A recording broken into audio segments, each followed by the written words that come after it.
High বন্ধুরা, চলে এসেছি নতুন ভিডিও নিয়ে আপনাদের জন্য। আমি এখন আছি একটা যেখানে ঠাকুর তৈরি হয় আর কি, গণেশ টাকিতে ঠাকুরের এখানটায় এসেছি। আমি একটা এখান থেকে মূর্তি লোড করব।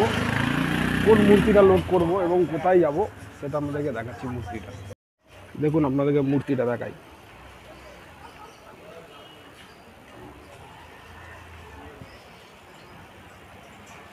এই যে মা কালীর মূর্তিটা দেখছেন, মা কালীর এই মূর্তিটা আমি এখান থেকে নিয়ে যাব হচ্ছে আগরতলা। মূর্তিটা নিয়ে যাবো আমরা আগরতলাতে।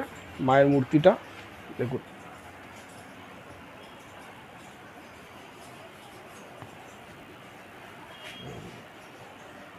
মূর্তিটার হাইট হচ্ছে 6 ফুট হাইট মূর্তিটা।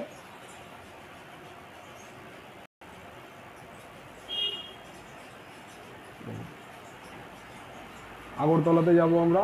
তো এখান থেকে প্রায় 1500-15.5 কিলোমিটার রাস্তা।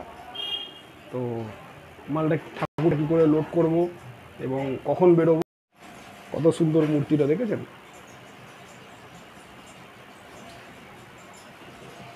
বাবা ভোলেনাথ, শ্রাবণ মাস, বাবা ভোলেনাথ এখানে শুয়ে আছে দেখুন।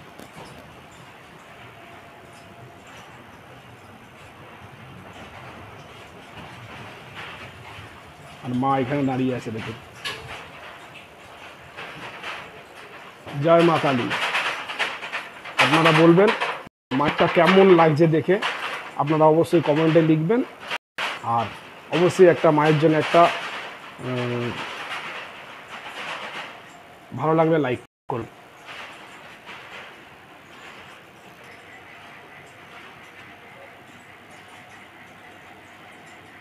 সবাই জয় মা জয় লিখবেন কমেন্টে, ভালো লাগলে। জয় মা।